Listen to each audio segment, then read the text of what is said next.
どうも、バンです。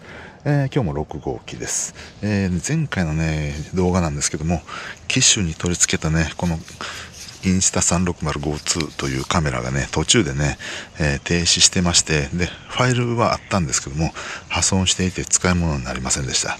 今日はね、そのリベンジですね。とりあえず、準備していきます。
はい、どうもです。撮影も飛行も着陸もまあ良かったんじゃないかなというふうに思います。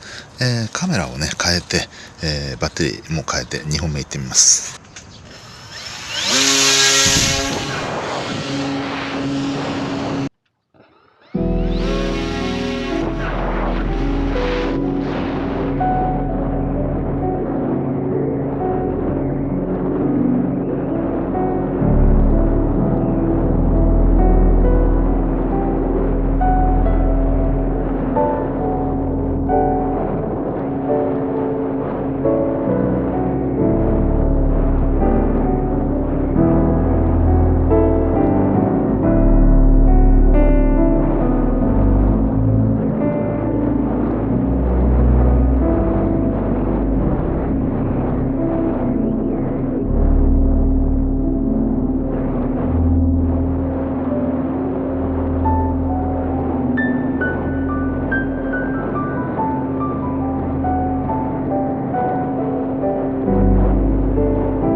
はい、どうもです。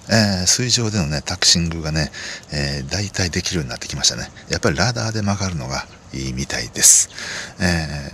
トリム調節もね、ほぼほぼできたんじゃないかなと。まっすぐ飛ぶように、上空でね、まっすぐ飛ぶようになってくれたんじゃないかなというふうに思いますね。撮影ははい、撮影もバッチリですね。本日以上です。ではでは。